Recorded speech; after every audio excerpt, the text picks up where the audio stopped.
ধমাস করে পড়ে যাওয়ার আওয়াজ। ছাদে কিছু একটা পড়লো। আমি নিজের চোখে দেখেছিলাম। উফ! মানে এগুলো তো বাকি ৩ জন মূর্ছা হয়ে গিয়েছে। নমস্কার, আমি রণ। আপনারা দেখছেন the Bong Ron real story YouTube channel. আজকের এই ইউটিউব চ্যানেলের ৫ নম্বর এপিসোডে থাকছে সত্য ঘটনার একটা ভয়ঙ্কর গল্প।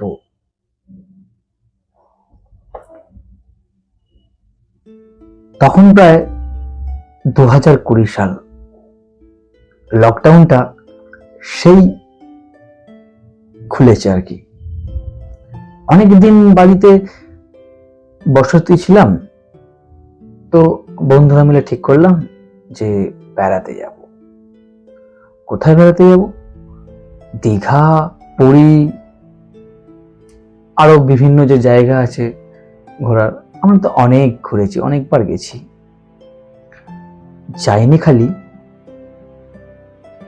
এই ওর মামার বাড়ি, এই ওর মাসির বাড়ি, মানে বন্ধু বান্ধবদের মধ্যে বলছি।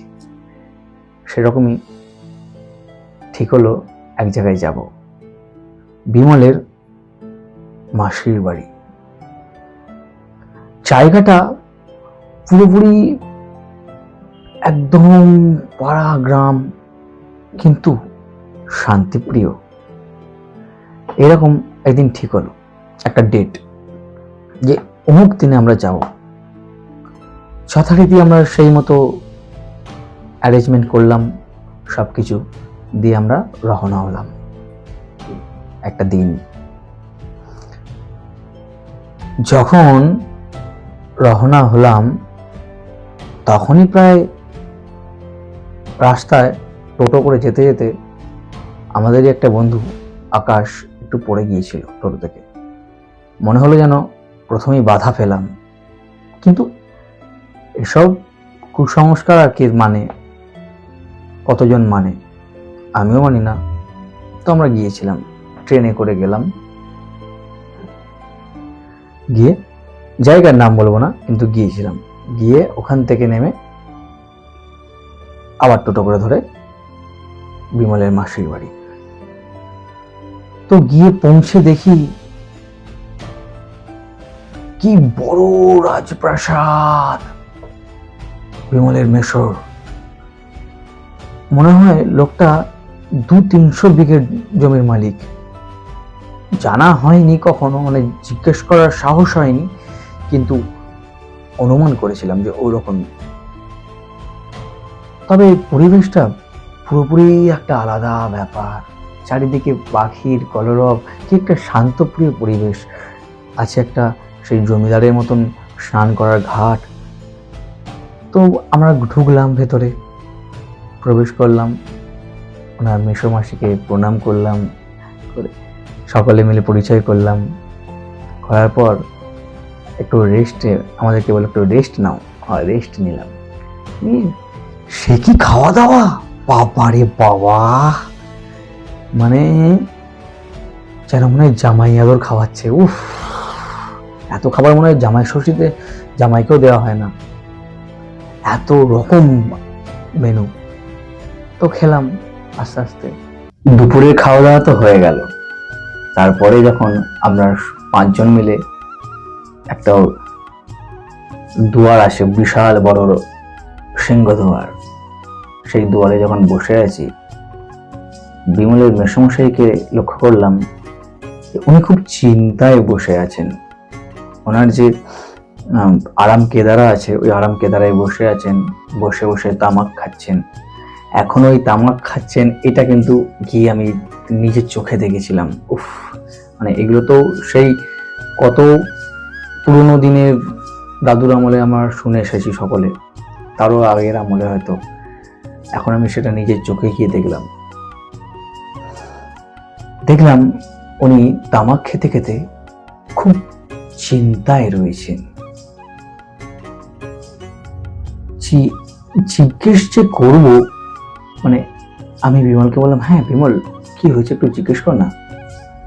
ও তো ভয়ে জিজ্ঞেস করে না, ওই মেসমশাইকেও খুব ভয় পায়, খুব গম্ভীর লোক। তো তার নিজের কাছের আত্মীয় যখন জিজ্ঞেস করতে পারছে না, তো আমরাও জিজ্ঞেস করতে পারছি না। কিন্তু জিজ্ঞেস করা উচিত ছিল সেই সময়, কিন্তু জিজ্ঞেস করা হয়নি।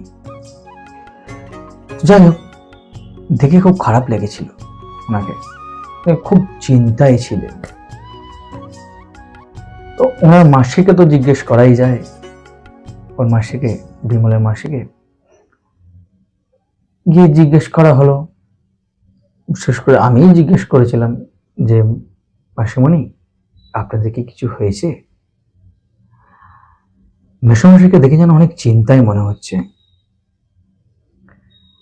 তখন মাসিমণিও খুব একটা ডিটেলস কিছু বললেন না, খালি বললেন যে এক অলৌকিক ঘটনার জন্য খুব চিন্তায় আছেন। অলৌকিক ঘটনা? সেটা আবার কিরকম? যাই হোক, আর কিছু ডিটেলস বললেন না, আর আমরাও জিজ্ঞেস করার সাহস পেলাম না, কারণ আমরা নতুন গেছি। বিমল অনেক, ও নিজের মাসি, ওর তো জিজ্ঞেস করা উচিত ছিল, ও করেনি, আমরা করেছি, তাই আমাদের বেশি ডিটেলস জানার দরকারও নেই, তো জিজ্ঞেস আর করিনি। তারপরে বিকেলবেলাটা শান্ত পরিবেশে একটু ঘুরে ঘাড়ে বেশ গ্রামটা ঘুরে দেখলাম একটু আধটু। কত কি ও, মানে সেই ছোটবেলাকার যে স্মৃতি ওখানে অনেক মিলবে। বাচ্চাগুলো খেলছে, ওদের সাথে মনে হচ্ছে যেন একটু গিয়ে খেলি, কিন্তু মানে দেখতে খুব ভালো লাগছিল সেই পরিবেশটাকে। সবসময় গাড়ি ঘোড়ার জগতের পরিবেশের থেকে ওই পরিবেশ অনেক বেটার, অনেক একটা বিশাল একটা, মানে কি বলবো, নিঃশ্বাসটা যেন জোরে মানে নিয়েও খুব, মানে একটা হেভি ব্যাপার আর কি বলবো না, ওটা বলা যায় না ফিলিংসটা, ওটা ওখানে গেলে মানে বোঝা যায়। সন্ধ্যাবেলা আমরা যথারীতি বাড়িতে ফিরে এসে আমরা 5 জন বন্ধু মিলে যে যার গল্প করছি, এবং দেখলাম যে ওর মাসিমণি চা নিয়ে এলেন, আর সাথে নিয়ে এলেন পাঁপড় ভাজা, কয়েকটা বিস্কুট, আর একটু মুড়ি, সব নিয়ে এলেন, দিলেন, খেলাম।